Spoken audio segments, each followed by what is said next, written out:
All right. Can you guys hear me all right? We finally have a working microphone. It's been a while. Yo, what's up, Ryova? Welcome to tonight's chat. Let me just turn down the music a hair. Yeah, it's just going to be a casual stream tonight. Talking about some deleted scenes. Apparently, people love that stuff. I can't believe that last video I put out did so well. There's something I've been thinking about doing because, as an editor, you always think, what would make this movie better? But what's up, everybody? But yeah, and this is my layout for tonight. From a deleted scene. Kinda. Extended scene. I thought it'd be funny to put the AT-AT helmet where Kylo's Ren helmet would be. You know, maybe that's what he really wanted to be. He wanted to follow in Veer's footsteps, you know? Take out the rebels in an AT-AT walker. So hi, yeah. I'm gonna turn down the music myself. For me. Alright, there we go. Yeah, great helmet, I agree.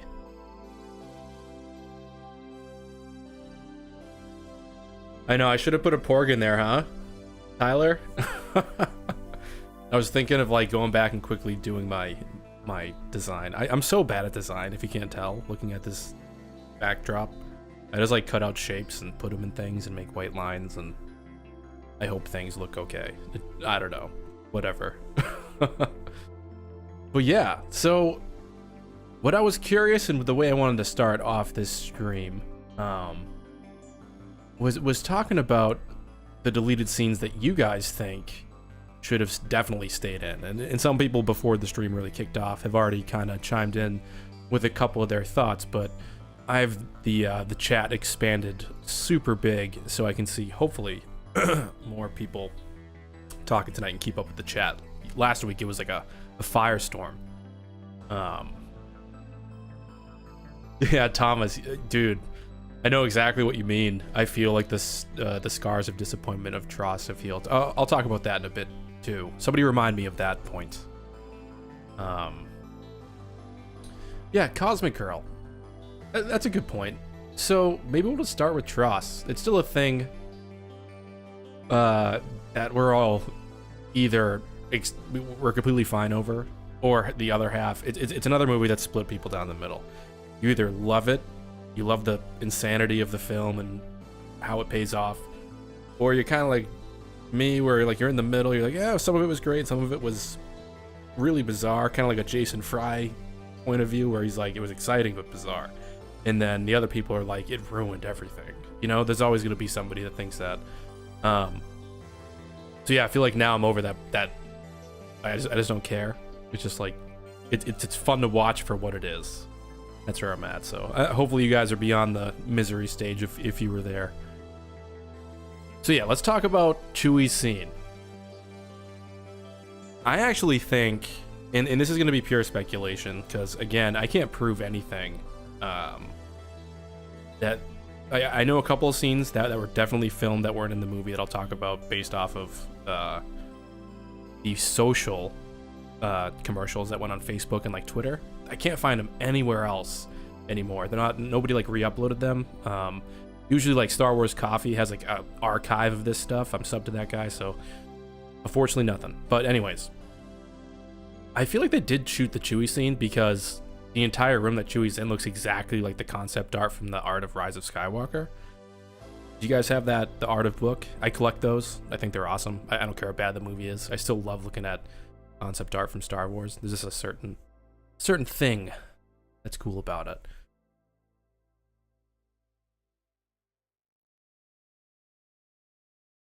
it. More Snoke.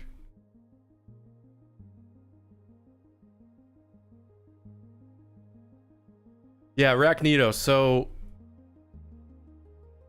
So here's what. So here's what's like tough. Like, 'cause a lot of people buy into this idea that like JJ and the editor were themselves forced to do certain creative decisions. I don't think that they didn't get notes from Disney. I think that's entirely accurate. But you know, oh, you got school right now? Bummer. Well, this is gonna be archived. So don't worry about it. You can go back later when it's all up. But anyways, I still think they just didn't have time to finish the movie they wanted to. Like, the way that they wanted to creatively and figure out how to flesh it out. They're like, all right, screw it, we're just gonna export, and this is what's gonna hit theaters, whatever. So I there's a lot of truth that there's a lot of cutting room floor. One thing we do know is this image that I specifically used on purpose, which is Kylo's extended scene when his mask is getting remade, and they sort of kept it in the book, but oh yeah, also hopefully my encoder here and everything isn't too choppy, but it's saying it is, but I don't know, it looks fine to me. But yeah, so apparently, so this is what the sequence was. Like, Kylo enters, he's the one that throws the stuff down on the ground before the monkey man, and I don't know what they say to each other. There's some sort of exchange, like, can you put this back together, etc. And as it's happening, the dudes are showing up behind him. Like, there's still like not a lot of context to why they came back outside of what the book tells us, but it's just a longer scene, and Kylo kind of finally looks at the finished helmet, reveres it for a second, puts it on, and then the guy they must have like shot a few variations of Mr. Axe guy, but I'm pretty sure that from what I remember, or what I was told, because I was told a couple leaks a long time ago, from what I was told is that like he was gonna hit that at the end of like Kylo putting on his mask. It's like, it's over, the ritual is done, our leader's mask is back on, hooray. So like, you know, I think just allowing things to breathe would go a long way. Also, I just want more monkey dude. So,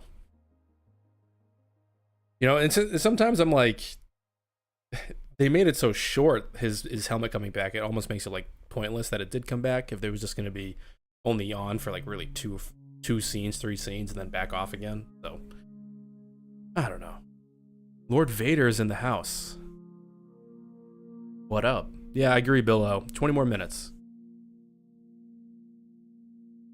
I wonder if once all the dust settles and like Disney can recover from, like, you know, obviously like a lot of companies are doing badly right now because of the crisis, the COVID pandemic. You know, just not a lot of things are being made. Thank God Mandalorian's coming out. But I just feel like hopefully in a year or two, just like they did with like TFA, like after like 6 months, they released a new version of The Force Awakens with commentary. Maybe they will release like at least an extended sequence or something. We all know that the Webbish Bog sequence exists from interviews. It was edited. There's music for it. So why not just release it? I don't know. There's nothing to lose. And that actually brings me to a point I had in like my notes here. What's up, Stuart? Welcome to the live stream. Finally getting back in the habit, man. Weekly live streams for now, hopefully more. Anyways, yeah. I just feel like it'd be cool for them just to release some of these sequences for us, just because we know they exist. So. Yeah, exactly, Cosmic Girl. Like, I get the purpose the mask coming back serves on a practical basis of like having to alter lines, but it's a bad reason. They tried to make it meaningful, and they did make it meaningful in the book, but like, it's easy to do that, I think, in the film as well. Stuart, funny you asked that. I was hoping somebody would ask that tonight, because that kind of comes up every now and then. I see on Twitter when people get into fights. In Musical Starlight, there aren't exactly deleted scenes, but there are sequences we know that exist. But anyways, yeah. Let me get back to... So the thing that I think was going to blow his mind that would give away the ending, I don't think it was like literally the last shot of Rey or anything. I honestly think it was the miniature setup of the crawler for Tatooine to like demonstrate they're back in Tatooine. Or I just think it was the exegol chamber or wherever they built that, unless he was in the desert location. I personally don't exactly remember all the exact news surrounding where he was and when he saw it. If he was at Pinewood, I think it was the Sith occultist chair. That's what I think it was. If it was on location in a desert. I think it was the miniature setup for the Force perspective Falcon flyover, because like that was one of those things in the documentary where like JJ and everybody wanted to do it like the traditional way, which I actually thought was really cool. You know, say what you will about the movie and the story, but they did put a lot of effort into the movie, regardless if the story is clunky.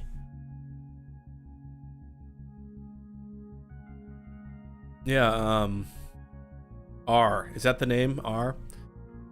I feel like Duel of Fate sort of did that. And Lord Vader, to answer your question, I am very well today. I am excited to be hanging out with you all. Just, you know, shooting the shit. Talking about stuff that could have been. Deleted scenes. You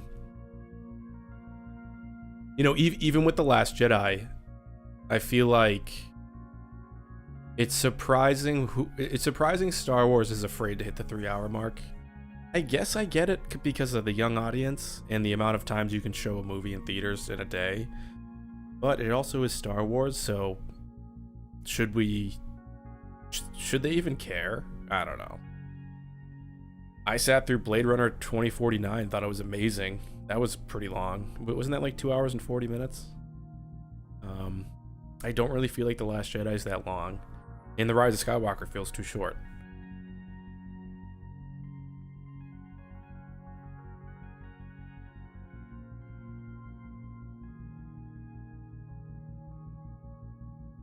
Big Wars.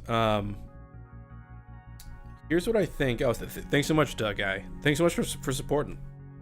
So, yeah, channel's been doing good ever since it came back off my break. Thank God. I thought I was dead for a while.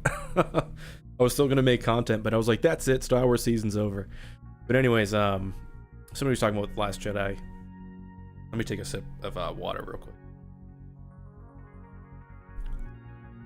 One thing that I find confusing, and this had to do with my full rewatch on the last video of all the Star Wars deleted scenes. It took forever to watch them all, and I was like, oh my god, I forgot how much there was that was deleted. And you know, once you get like the final editions of the last previous round of DVDs, there's even like more on it, I'm pretty sure. And I was like, Jesus, Attack of the Clones almost has a whole nother movie deleted from it. So but what was crazy to me, and this was with The Last Jedi, and you know, I'm not gonna dunk on it. It's like my favorite film of the sequel trilogy. Oh, it's Pig Wars. Yeah. So I can't remember exactly what you were asking, but I remember just The Last Jedi in one of the comments here. So I can't believe they kept out pretty much all of the deleted scenes with Finn, with Poe, because a lot of people were like, "Oh, Finn just X, Y, and Z didn't do anything and whatever." And like, personally, I got the context. I guess for me it was fine, my initial viewing, but then when I saw what wasn't in it, I was just still surprised that most of it wasn't in it. The reason I chose the scene where just BB-8 shows him the hologram as like the main one I would keep in, because you know, I can't keep all of them or else it wouldn't make sense. That you have to like re-edit the entire intro. I just feel like it could have been so much clearer with just a couple of things from Finn's arc kept in. But I do agree, like, having it open on him, that I remember rewatching that and I was like, oh yeah, this is really bad. I'm so happy that The Last Jedi did not open on panning down on Finn. That would have been super weird.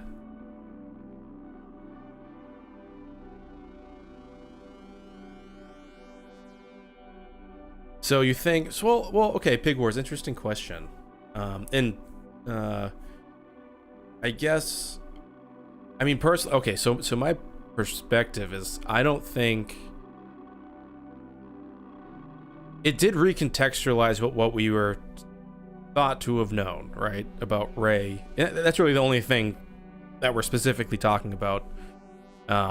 Did I like that reveal when I first started the movie? No. Like, if you guys remember my review from that day, which is just me talking for 15 minutes like a nonsense talk, it's like I couldn't even form thoughts because I was shocked at what I saw. I was like, wow, this was bad. Like that's like how I felt initially, and now I've grown to love how just ridiculous the movie is. But I feel like it didn't retcon in a way that I think slaps The Last Jedi in the face. I think it was just lazy with the things the Last Jedi gave us, or gave JJ to play with. If that makes sense. I don't mind finding out that Rey's connected to somebody. The issue is you can tell the same story that JJ was telling without there being a connection at all. You can still have Palpatine lurking in the shadows, keep the webbish bog thing in there, have Kylo's entire story and Rey's entire journey getting to Exegol. Nobody gets there until the end of the movie. Nobody. Like, Rey and Kylo get there at the end, and the whole thing was just like, Palpatine always knew that this 2 would come back, this prophesized 2. Just leave it at that. You don't need the freaking convoluted bloodline. You just have Palpatine coveting power, and he knew if he could foresee turning Ben Solo and the prophesized new chosen one Rey, that would turn into a dyad to rejuvenate him. Blah, blah, blah. To me, that's easier than what the heck JJ tried to do at the end. It was a really great setup, I think. Oh, no worries, Doug Guy. Hey, thank you so much for the kind words earlier, and thanks so much for hanging out for, I don't know, 16 minutes or so. We've been going for a while. Yeah, no worries. I'll see you next week. This is going to be a weekly thing now, so maybe I can do some earlier as well. So I feel like, yeah, Peggy, I wouldn't say they didn't understand Star Wars or anything. I would say JJ just doesn't know what to, JJ doesn't know how to wrap things up. And I don't think JJ knew what to do with an open chord. Hey, what's up, Ty? Welcome to the chat. I think the perfect thing is leaving it as Rey and Kylo. Kylo is fulfilling his villain arc at the end. That's the whole point, right? He's the antithesis of Luke. Let him fulfill that role. And I think Duel of the Fates did an almost better job at that. Some of it is really silly with the whole Rey Solana and him killing Rey's parents. The timing doesn't make sense. Yeah, Stuart, exactly. JJ gets the aesthetic of Star Wars. I don't think I think The Force Awakens was perfect almost. Even though I gave it like a 7.5 out of 10 when I did my rating video, or my retrospective on the sequel trilogy, the reason it is a 7.5 is primarily because he used almost a one-to-one direct formulaic copy of The Force Awakens, which I also feel like in a lot of ways The Phantom Menace did as well, in like a little bit less, but just in certain ways it mimics the formula. You know, ends with the murder ball exploding in space, there's a ground battle, lightsaber battle, and you know what I mean, like things like that. I have a video where I just show like the similarities between The Force Awakens and The Phantom Menace somewhere. So I think JJ gets it, but he just relied too much on the what he knew would work. And then at the end he's like, let me try to tell a little bit of new things and then also Return of the Jedi. And like that's kind of what it was to me. And yeah, whatever. It's too bad it wasn't what I consider a great continuation of The Last Jedi, but it's over, and now we don't have to worry about telling somebody else's story. Now we get to see what new Star Wars is. And I have to say, like, when, like, say what you will about Rogue One, like, I think half of Rogue One is just, like, weird. Like, I think aesthetically pleasing. Music is awesome, but, like, it's edited weird. It's just kind of feels like Dross in a lot of ways, where it's, like, stitched together first half, and then the final battle, the last act is amazing. And, like, I feel like Disney, besides the first two mainline sagas, like, I feel like they like hit a stride in those side stories with Solo, but then that one tanked. But it's funny because now people are like, man, Solo is amazing. I love Solo. So would I have loved it if the original directors finished? I don't know. I have no idea.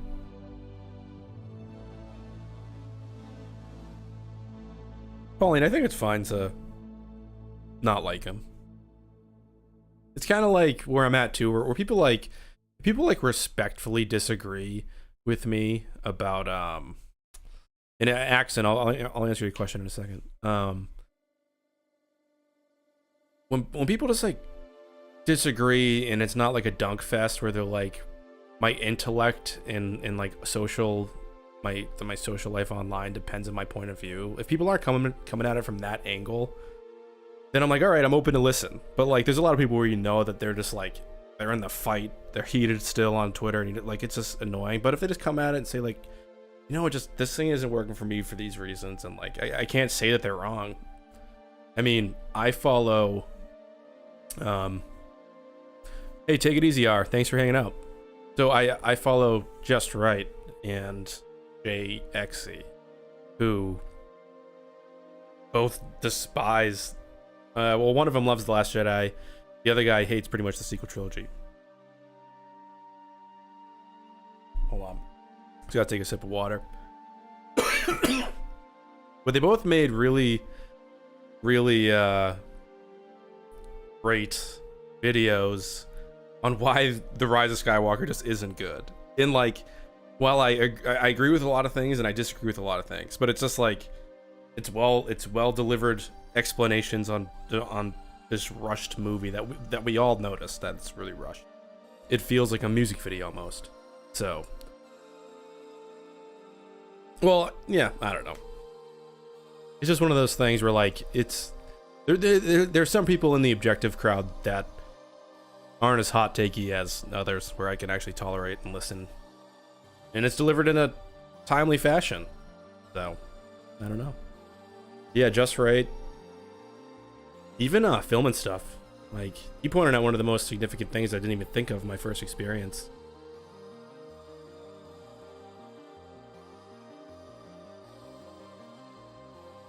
Yeah, it's like, hey David, I mean, maybe, I don't know if you're being facetious, but it kind of feels like, it is kind of like that, like a music video, like this like never-ending montage of things that feel like Star Wars.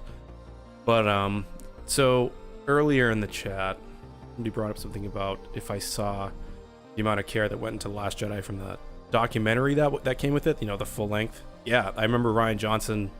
That documentary is great. Like, it's really cool to peek behind the curtain about like how Luke Skywalker was like tough for Mark Hamill, and how yeah, Alex, I think so. I don't know. I mean, it's just, this is how it is in YouTube world. You sub to some people and they're friends with other people. You can't help it. I'm just saying, from a video creative explanation perspective, the videos that guy makes are pretty good.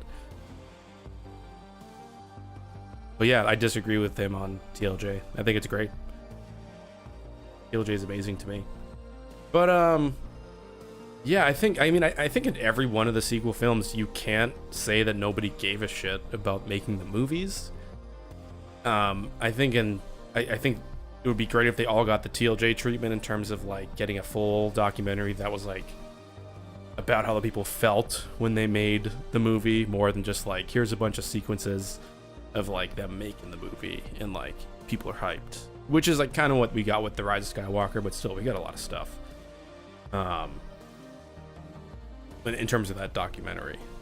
But like, yeah, Rian Johnson, like, I feel like people give him so much shit still, thinking that he like purposely hates Star Wars and like came in to really ruin everything. I just find it really bizarre. I get if you don't like the movie, but I don't think anybody has. I mean, nobody is friends with Rian Johnson or knows what he's thinking. All they can go off is they don't like the movie, so assume guy has nefarious motive. I think that's silly. So that'd be like me saying that like Gareth Edwards and Tony Gilroy were jerks because I didn't like half of Rogue One. That's not how I feel at all. I liked 1.5 of, or 2.5 of Gareth Edwards films. So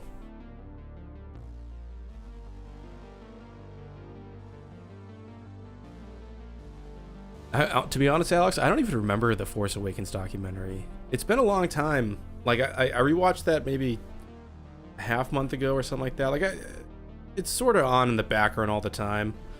But like or Star Wars is on like sort of just randomly. If like I'm just bored cooking something, I need to hear some nonsense, I'll just toss on whatever.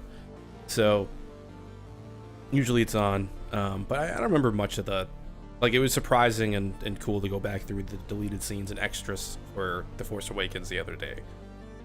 I forgot most of it was in there.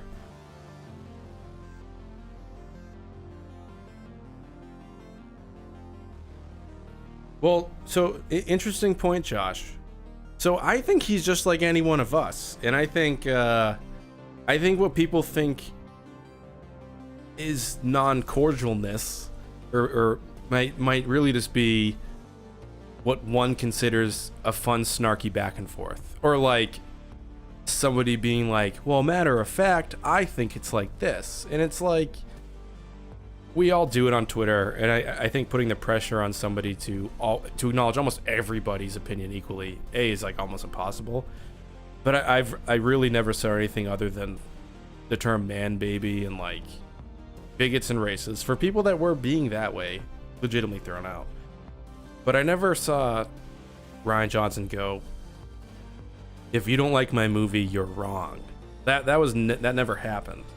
So that's kind of like where I think if that was actually a thing that happened, I'd be like, yeah, that's way too far. That's about it.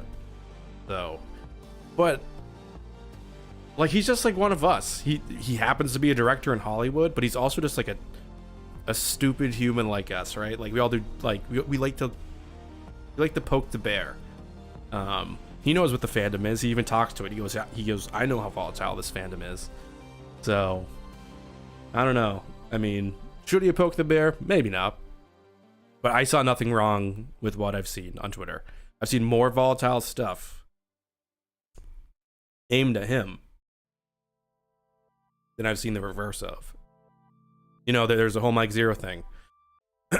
Yeah, I saw that, Stuart. Account is back. I'm a happy dude. But anyways, enough about his Twitter. But do I think he has a future? I think since they haven't officially taken down anything regarding his future with Star Wars in a movies or trilogy, I think he's gonna be part of something. Yeah, Stuart, I see that actually too. He's one of the rare few that I have like automatic alerts for on Twitter. I have like 3 people about it. Hello Greedo's one of them. Great dude. But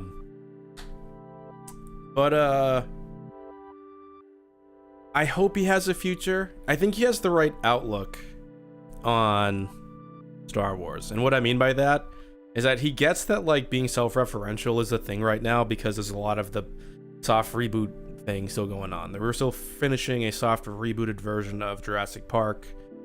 You know, that sort of era is ending. So he was sort of stuck in that realm. And I think what he did with it was super cool. He took it and said, like, here's all the things that you expect to happen because of the first one, and like, bam, something brand new happens. And now we've never seen something like this happen in Star Wars before. The next guy now is to expand upon it, which is why I was excited and super happy. Like, because I literally figured after The Force Awakens, it's like, all right, it's gonna be the OT recreated, but like with better film quality and better action. And then it wasn't, and it was more exciting and interesting and bizarre. And then it was normal again. So that's just, I think he's the right dude. A lot of people say he's a great storyteller, but not the greatest guy for the saga. I disagree, but whatever. It's so tiring to get into that argument. I have no issue with The Last Jedi. I think it makes complete sense within the saga. Almost more sense than the Rise of Skywalker. Oh wow, Adolf Drippler. Thanks so much for the super chat. I forgot about super chats on here. Thanks. Yeah, if you guys, every now and then, super chats and all that stuff go a long way with helping the channel out, keeping the lights on. But Adolf says, "Ad, I love you." Well, I love you too. Thank you so much. I really appreciate it.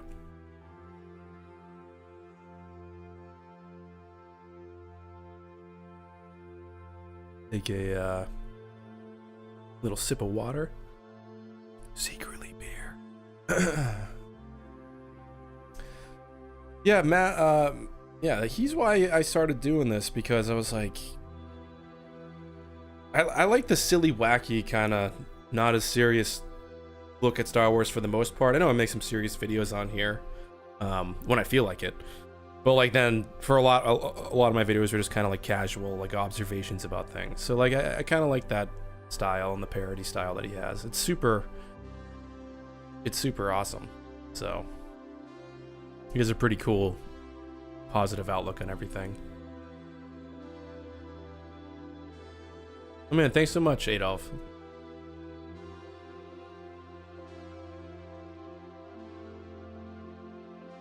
Yeah, well, and also I think there's a lot of YouTubers out there like that. Actually, somebody just said on Rebel Scum. There's a lot of fun YouTubers that don't get kind of caught up in all the heated stuff, and they try to put out some fun stuff. Like Lore Master, great channel. I think Lore Master is a pretty chill channel, completely outside of the stuff. So, and I also like Eckhart's Ladder. Like it's funny like how much stuff he finds about art, but I've learned so much about the EU that I would never know. So, actually, here's a funny thing I wanted to ask everybody here. If there was an EU book, and just, you know, I haven't read everything EU, so, you know, go slow here. But what EU book do you think would make a great movie? And whatever book you choose, who do you think should direct it? And I'll start. If you follow me on Twitter at @chat, I said that I think the Plagueis movie by Luciano or whatever, or the Plagueis book, I think that should be definitely like the Rogue One of the prequels. I think I might have even talked about this last week on my stream where my mic broke. So that by like Guillermo del Toro, something like that. A super weird, like Pan's Labyrinth-y, disgustingly weird, maniacal lab guy doing his Sith alchemy. You know, the banking clan stuff's happening, but like no bullshit. Like I feel like a lot of people are like that. Yeah, like everybody in the chat's like, that book's great. It's the best one. Or like, you know, the Thrawn stuff. Even the, yeah.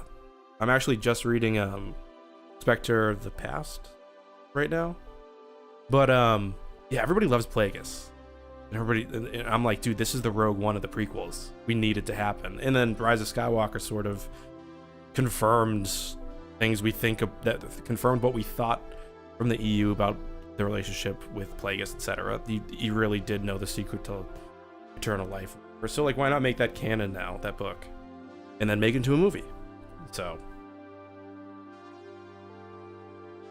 you know, for I gotta be honest, for a guy that wasn't super keen on jumping into the EU, because to me, like, the first reason is like, I've always just been a original trilogy prequel guy. Like I didn't really care about anything beyond like a couple of comics here and there, a couple comic runs I thought were interesting. Mostly just the movies and peripheral materials about the movies was all that I cared about until 2015. And then I started reading all that stuff. Well, way before I even started my channel. Because like once I heard Star Wars was coming back, I was like, oh man, I gotta start reading this stuff again to get hyped. So I'm happy I did. Not every single one of them, or, you know, not every book I've read so far is spectacular. And even some of the new EU is like bad. Like I really don't like the Aftermath trilogy. I couldn't, yeah, that's all I'll say. So that's about it. But I want Plagueis.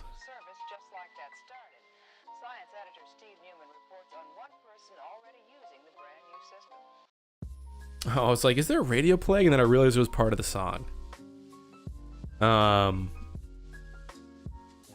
Yeah, Thomas, you know what's funny? I sort of felt like some of it is that, and then some of it's just like really good story. So yeah, for me, I would just love to see Plagueis turn into some sort of live action thing. I think we need that kind of a Star Wars story that's like really steeped in the dark side, which I feel like maybe the Rise of Skywalker was trying to do, but it was still, you know, a pretty tame and safe, kind of by the numbers movie, although on coke.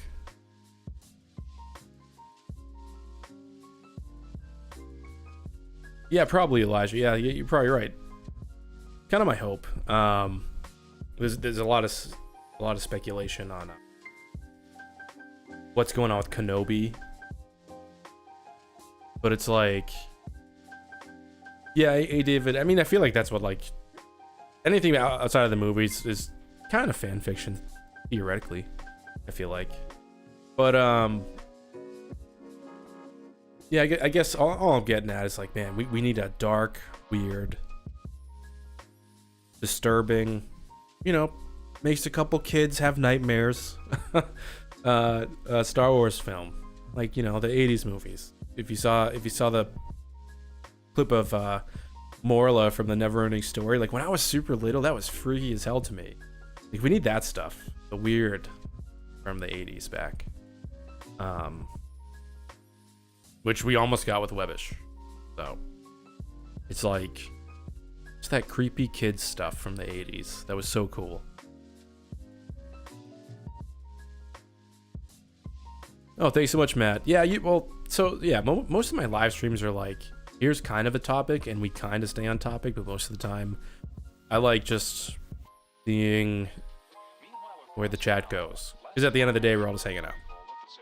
So I don't even look at the number or whatever. I just look at to make sure my stream's still going. I have no idea how many people are in the chat right now. Seems like a healthy bunch. But yeah, thanks for hanging. Thomas, yes. Yeah, that's what I'm saying. Like, we've had the Rebels versus Iroh, and then sort of the inversion of that with the prequels, where they tried to veil it in, like, politics, but it was still like, I mean, like, if you look at the Attack of the Clones deleted scenes, Padme refers to the Separatist movement as a rebellion. So, like, they were still kind of doing the two teams against each other, except there was, like, the third variable, Palpatine orchestrating, like, the master puppet he is. So I'm ready to see what exists outside of that, which, like, Solo did really well, I think, and The Mandalorian did exceptionally well.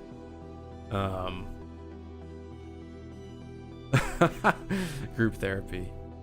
Yes. That is my aim. This is a cognitive behavioral Star Wars stream. After this, you will think differently about everything. No, you won't. Oh, actually, I was also curious about this. Has everybody in the chat watched Avatar: The Last Airbender? Because I'm hoping that my next video, if I can figure out how to write this, I have so much I want to say that I can't figure out how to begin. I'm still trying to make a video about Iroh, Zuko's uncle from the Fire Nation. You guys all watch that show? I feel like half of you told me about Zuko, so I feel like we should talk about Avatar: The Last Airbender for a little bit. Yeah, the animated show. The movie's a piece of garbage. Dude, I watched that movie and I was like, wow. If there was ever something that I had to say is objectively bad, I would 110% say the movie. Movie's such junk. Thank God M. Night Shyamalan was taken away. So anyways, so the video is going to be on who I think is the best character, and I guess let's just talk about some Avatar. I'm obsessed with Iroh. And yeah, we'll still do the Star Wars chit chat as well. But yeah, I think for me, when I did my rewatch, I watched it 3 times so far, because first time I banged out the entire 3 seasons in like a week, because like COVID made it so easy. And then I started watching it with my wife, and then we kind of like fell off a little bit, so I finished it again, and then we were watching it again. So, but you know, first season I would have to say Zuko, or first watch I was like, yeah, Zuko's my favorite, like, because you know, this is the redemption and the feeling I wanted to feel at the end of The Rise of Skywalker for or Kylo Ren turning into Ben. Unfortunately, like, while I did feel emotions for the scene with Ben and his father, I just feel like Avatar did that sort of shamed past, which propels one to the dark side redemption so perfectly. It was unbelievable. But yeah, and A. David, beyond redemption, that he even atones for what he did, which is something that hasn't happened in a Star Wars film, which is too bad. But then again, they also had, what, 63 episodes? So who knows? But anyways, originally it was Zuko, but then I was like, nope, you know what? The dude that I love seeing and listening to is Iroh. Because literally, if you write down everything Iroh says and just put it into a book, it might as well be a self-help book or like a roadmap for like getting out of a rut. Like, and I mean that sincerely. Like, so many things that he says to Zuko are things that he mentions when he is helping Toph or Toph. I don't know. I call her Toph for some reason because Toph for Grace. But or you know, whenever he's helped out a member of Team Avatar, Zuko, or just anybody, like the Bossing Say episode where he goes through like the versions of his son. Technically, you watch him. And like the whole point of his character is like showing you how to be a man, like a real good man. But like you also find out that like he wasn't a good dude, and he went through his whole Zuko journey well before we even meet him in the first season. Like he already knows what a life worth living is, and the whole point is when, you know, like the culmination of Iroh's influence on everybody, besides him being badass in the last episode with the White Lotus. But like, I'm like rambling now because I just love this show. But oh dude, anyway, I'm just seeing the chat and getting distracted. But anyways, I feel like the culmination of like Zuko and Iroh's relationship is that scene where like he finally comes back to apologize to his uncle. After everything's done, like Zuko's already trained the Avatar, right? Aang's already trained, and Zuko's already betrayed his uncle, right? And he goes in the tent, sees Iroh, starts talking, and Iroh just stops the conversation, pulls him, and just hugs him. Immediately forgives him. And I was like, man, this is the best, like, role model caricature I've seen. Not only in a kid's show, but just in like a show like this. But yeah, it really made me just super happy to see all that play out. Especially from somebody who like has to figure out, as we find out, that there's no real glory in the war he was waging. What it cost him was everything, Lu-10, which is like such, dude, like, you know, I didn't know the significance of Mako, or Mako, I can't remember if with the right pronunciation, which is terrible.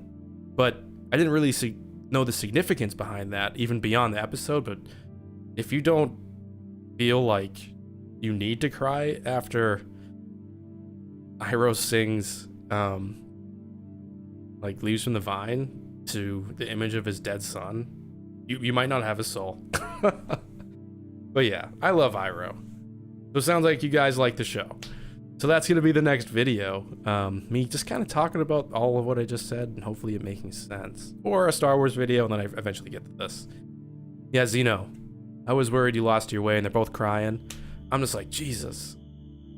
Why am I crying at an animated show? Like, and it's funny because like then I remember the last episode of season 5 of Clone Wars made me super teary, and so did the Siege of Mandalore. Like, that was intense.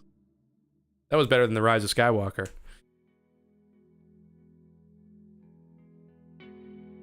I actually like I don't know if there's any like negative Korra stuff going on. I don't think it's as good as Avatar: The Last Airbender, but I don't understand why people really don't like it.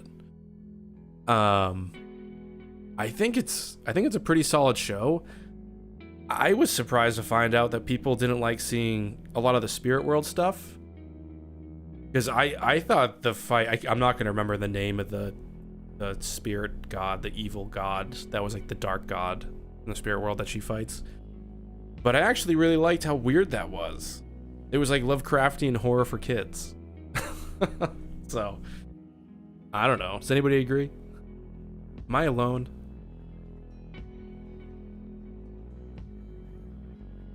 Oh, Blue Spectre, do I?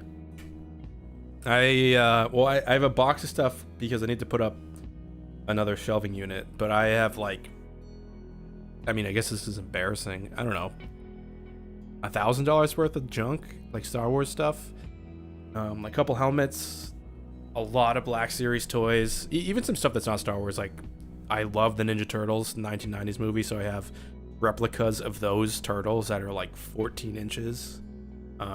Those things are amazing. Those cost like 150 each. But like, yeah, I'm a collector. And my son runs in here and sees it and he's like, yes. And I'm like, no. But I know one day he's going to get to it and there's nothing I can do about it. So I really do wish they did a lot more sequel toys. So I think the sequel had a lot of great designs. But anyways, yeah, so the Red Lotus stuff, that's with Zahir or whatever. That dude was pretty interesting. He was like Evil Aang in my head.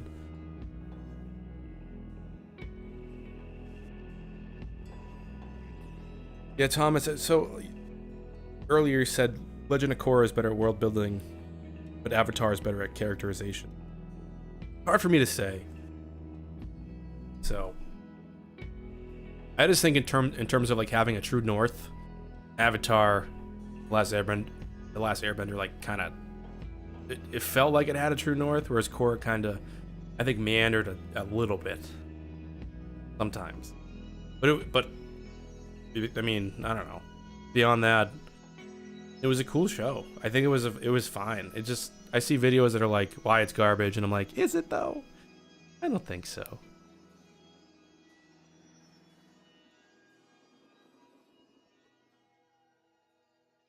Here, let me look at some of the other comments.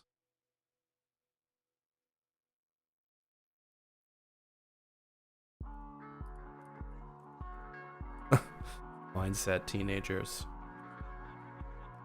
Maybe I have a teenager mindset.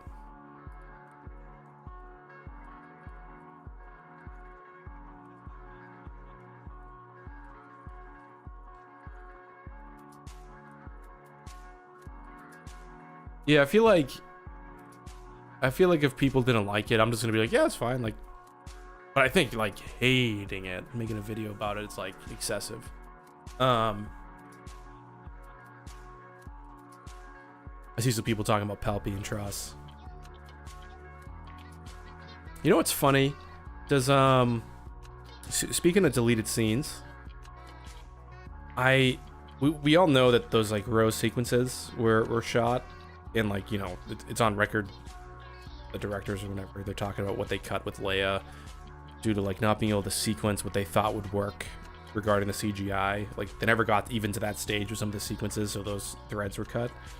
It would be cool regardless is to see those with like a fake ADR for where Leia's scene would be of just Rose, to see what the heck she was going to be up to. Because one of the things that she was going to be doing in the beginning, I think, was with, like, from what I remember researching, was with Beaumont. And Beaumont was going to be the one that was, like, helping Rey understand the book. The ancient Jedi lore. And, like, Rose was going to be there with them. Basically, they were going to be, like, their own little trio before, like, Poe got back or something like that. So, and you can tell that was in the movie until, like, some point because of the visual dictionary too. But like, man, if that's the case, again, just like the Wishbog, I just want to see these things somehow. I don't care if they're unfinished. Nobody cares. Oh, QWERTY, QWERTY, that's a great game too.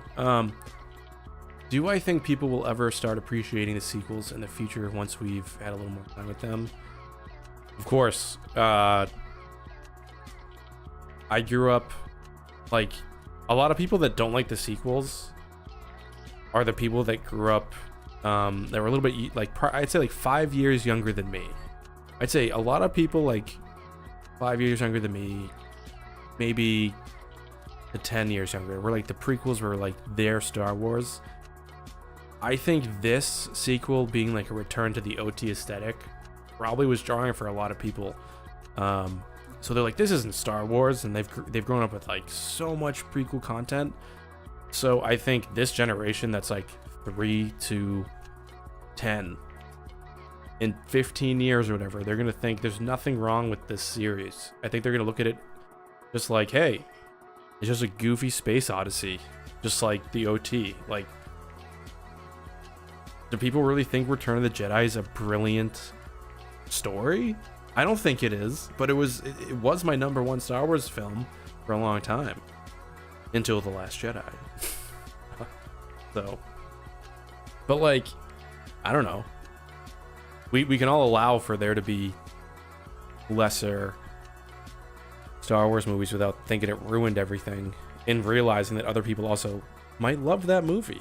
Like, people love Attack of the Clones. I think Attack of the Clones, like, might be the weakest of the prequels, but I also will like fight to the death that first act is amazing.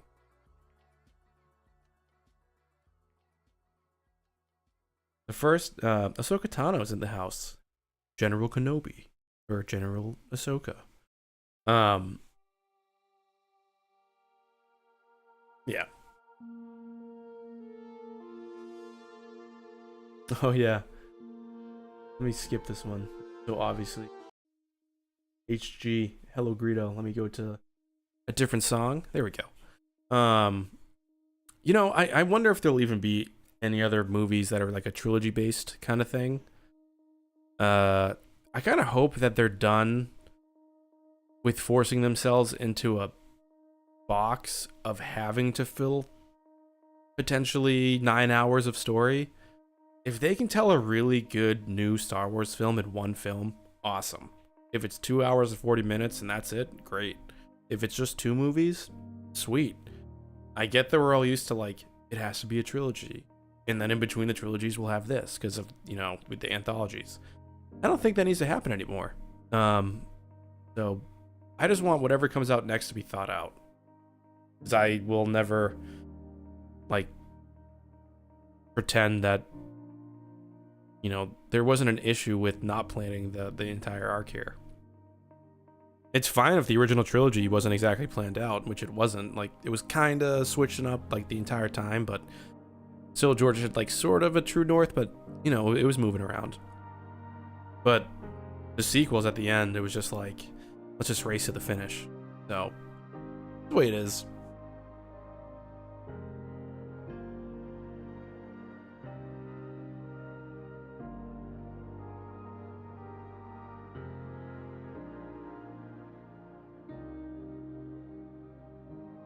Yeah, Blue Spectre, like, I don't know if I would say he was sidelined. I think he had the role that I just, like, it seemed to me that he just backtracked on most of his arc in The Last Jedi, but just with a different dude. Like, he already rose above Snoke. Why put him back in the position of having to rise again above somebody else? But I still like seeing him on screen do whatever he was doing. It was just weird. That's why I think Duel of the Fates was better, I guess. But then again, who knows? Maybe I would have seen that movie and been like, this is terrible. And then we would have heard about JJ's The Rise of Skywalker and been like, why didn't we get this? Who knows?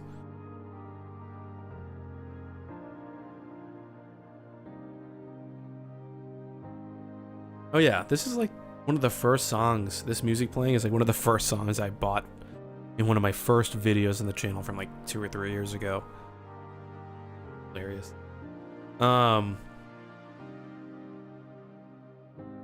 Yeah, Cosmic Girl. That's a good attitude.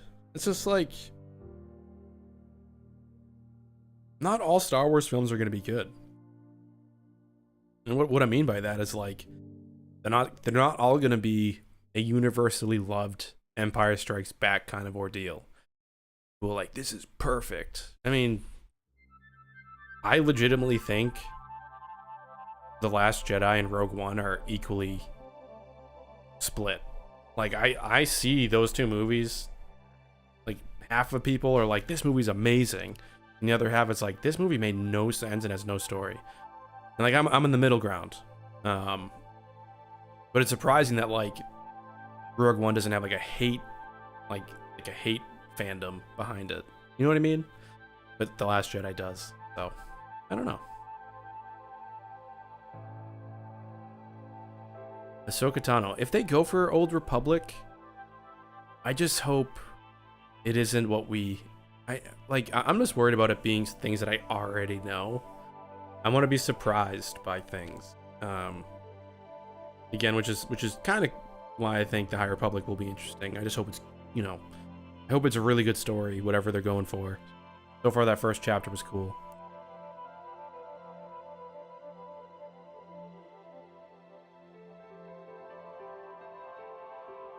Oh, let me just answer this.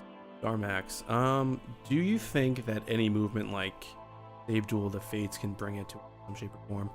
Nah, I mean, honestly, I'd say the closest thing we're going to get to that film existing is what Cinematic Captures is doing, which is like audio drama versions of the script, which are amazing. So if you have not seen those, go over to his channel and watch the like scenes that he's made. Did one with Kylo Ren on like whatever the heck that Sith planet was, like Rancor, I think that's what it was called, or something. Rinsor, where he's with Tor Valum. So those things are freaking amazing. The kid's a talented madman. But I think that's it. So I would say just like keep hitting him up. I've been so pumped to have worked on 2 of those shorts with that dude. That Ewok one was hilarious. Remnacor, that's what it is. There's a lot of funny things that are similar about, like cosmetically similar and thematically similar, I guess, to Duel of the Fates and Rise of Skywalker in terms of Kylo Ren and like his quest, kind of. But like, I just think Duel of the Fates was cooler because it ends in a place that I would argue more than enough fans knew about, which is Mortis. And we've all been curious about that place, I'd argue, since we saw it. And I think it would just be such a fascinating ending set piece and the big battle. Like, when I rewatch The Rise of Skywalker and I see the end battle, sure, it looks cool, but it's underwhelming to me. Oh yeah, Elijah Neal. Yes. Tor Valum looks like a Zepho, which I find very interesting.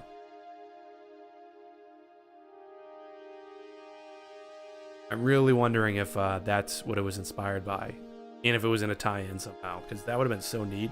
Like, imagine a Star Wars movie about the Zepho. You think it would work? I'm so curious. Like, are we ever going to get any Zepho content? I know we're getting 2 more games in the Jedi Fallen Order series, but I think it's 2 more.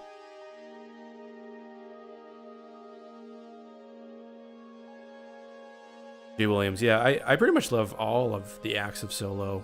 It was the one movie where like nothing was really spoiled for me. A few things were spoiled for The Force Awakens. One big thing was spoiled for me in The Last Jedi. And The Rise of Skywalker was spoiled like 9 months before it came out. So I unfortunately, like, the only movie I got to go in where like I didn't know anything at all was Solo. And maybe that's why it was so awesome to me. But straight up, I had a grin the entire movie. The second the blue font hit and we heard the music, and then it cut to the sparks, I was like, dude, this movie's for me. So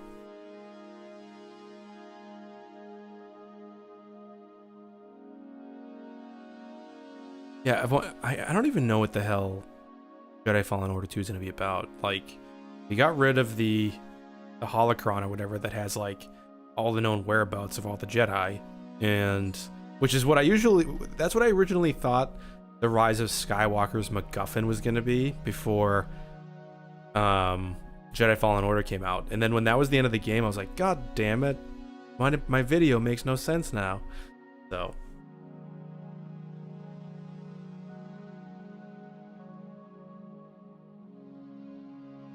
I don't know if Joseph's asking me what was spoiled. I mean, pretty much the whole plot of Tross was online in August.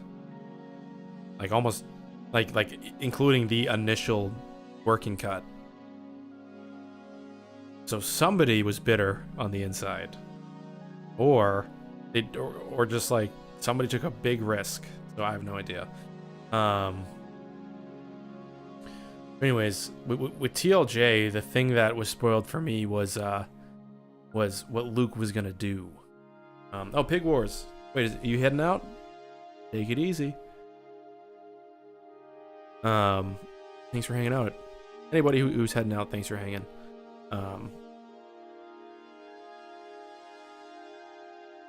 Yeah, I didn't know about Snoke's death. I had no idea about that. I mean, people were like, AT Chat is crazy because he enjoys this scene with 6 red dudes fighting with blades against 2 people with lightsabers. I'm like, you fucking kidding me? Give me a break. Spent 9 hours on a stream talking about why it doesn't meet your expectations. Wash your brain out with soap. That's what I say to those people. Weirdos. But yeah, I had no idea that was gonna happen, and it was like, to me, it's still amazing. I think it's one of the best fights ever, the throne room. And then I saw, Starmax. Anybody that's hanging out, thanks so much. I'm probably gonna miss a few of you guys. I'm probably gonna be wrapping up in like 10 minutes.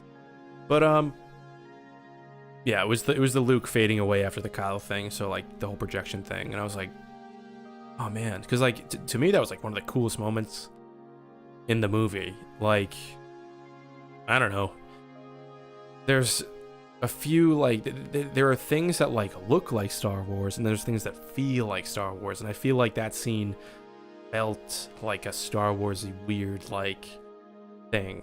It's undefinable. You can't define it. Once you define it, it doesn't feel like what I'm trying to say anymore. But that moment was so cool either way, even though it was spoiled. For TFA, it was the Han thing. I already knew, like it was all over the place. So we're like, here's a picture, and I was like, fuck. So unfortunately, I knew that was coming. I had no idea about the Mandalorian. So that was actually dude. The Mandalorian was like perfect. One episode was a clunker for me. I've always said it, but yeah. I feel like pretty much there's nothing I can say that's bad about that show. It just makes no sense how real it looks.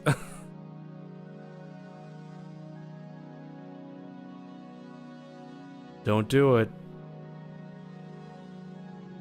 It's the Baby Yoda show. I know so many people call it the Baby Yoda show. Imagine in the next oh yeah, Elijah Neal, fun news. I think now that Streamlabs actually works for Mac, I can actually show my desktop. So now when that trailer drops, I can actually like pause it and we can all go through it, which will be fun. That's how I want to do these streams when like stuff drops. I want to be able to like go through it with you guys real time. It's such a bummer to like have to edit it or make it just like a backdrop of nothingness and then like that be it. So, but we'll see. We'll see what happens. I think what would be cool is that it would be nice to see some takes or whatever of more of the Mandalorian that didn't make it into like final edits. But then I guess since they like were so focused on each episode and they already had like perfect animatics or like previs as they called it, that's what it's called, of the episodes, maybe there are no deleted scenes. So I don't mind the Ahsoka thing. I guess I'll leave it with this. We'll talk a little bit about Mando for like 2 or 3 minutes before the stream ends. I feel like it's kind of inevitable that some things from the mainline stories that we know are gonna make it in, because like Star Wars is Star Wars. Like there's gonna be some references to stuff. Like we already were introduced to the high fantasy stuff in a soft way, which was very well done with Baby Yoda, right? Or the child. People get offended sometimes when you say Baby Yoda, but like they went into the Jedi a little bit, which is like how one thing I thought was really great about Rogue One is they talk about the Force, but it doesn't like dive into it as heavily as like, you know, the sequel trilogy was like all about it so heavily, and so was the prequels. The OT's like keeps it mysterious the same way that they did it with the first season of The Mandalorian. And I'm with Thomas, who said earlier, I hope that it's not like too stuffed with all of this new stuff, meaning all of the, you know, new side characters coming in. I kind of hope it's like maybe 1 or 2 episodes, maybe an arc where like Ahsoka's with like Rex, if that's what's going on or something like that. That'd be awesome. But then again, like I get the frustration of like, is it going to take away from the Mandalorian itself? I don't really think so. I feel like, I mean, even Jon Favreau's like bad Iron Mans are like watchable and fun. So I feel like in his hands and like what they're up to and the amount of effort they're putting into a piece of narrative, I don't think they would turn it into the cameo show. I was worried about it, but I guess I'll eat my words and see what happens when the trailer drops. If it's just like lightsabers, darksaber, like we know that's going to be an integral part of the arc, but that's what was teased. So like, of course we're going to explore that in season 2. But if it's just like Mandalorians versus Jedi versus Empire for 8 episodes, I could see it turning into kind of stock Star Wars. So yeah, Lord Vader has risen. I'm probably stopping the stream in a couple minutes, Lord.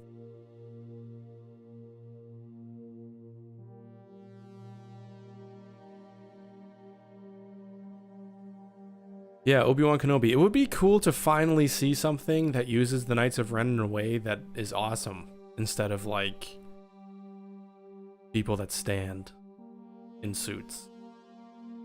I think that like the Knights of Ren's role could just be filled by elite stormtroopers of the First Order. They have like no reason to be in the Rise of Skywalker at all. They serve no purpose. Actually, yeah, they serve no purpose. I'm thinking about it like, what do they add or take away? And they don't. They just look cool. So I'll probably get that Black Series Tory like grenade head dude, but like other than that, yeah, the super random. Way cooler in the comics, I think. Like original Ren, OG Ren, who looked like a 1980s like freaking hard ass motorcycle guy. like the attitude of those guys in the comic for the Rise of Kylo Ren, it was cool. So seeing that in live action would be pretty dope. But yeah, we'll see what happens.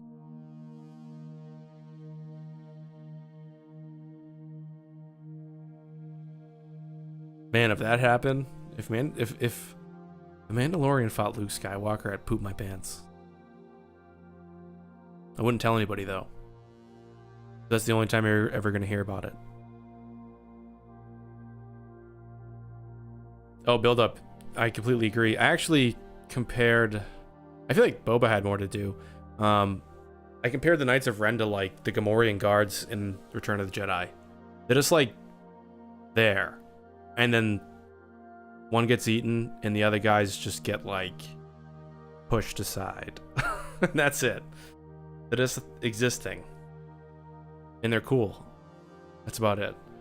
So I guess I'll end the stream on this final question from Blue Spectre, and it's: do you have any clue as to why Kylo fixes his helmet? Oh, okay.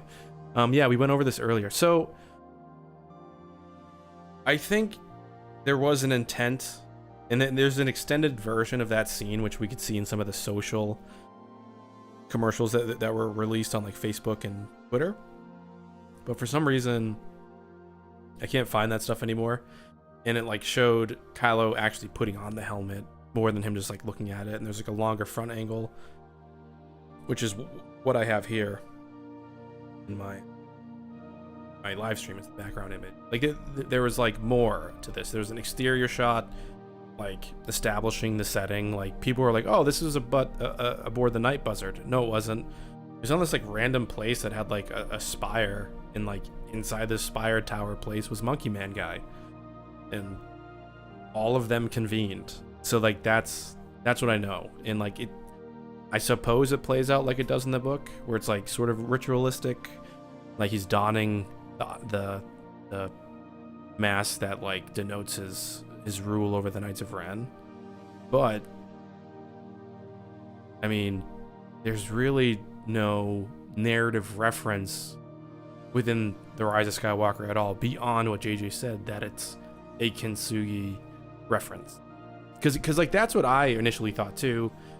Star Wars Explained had a video on it, and yeah, like you can say it's that if it's a good enough explanation for bringing it back, but it kind of didn't play too heavily into the narrative, I think. And if it did, it just was over my head or too soft of a idea in there. So, but yeah. So, anyways. That's it for the stream, I guess. Sequels will not be erased. And Monkey Man's backstory is a good story for another time, I guess.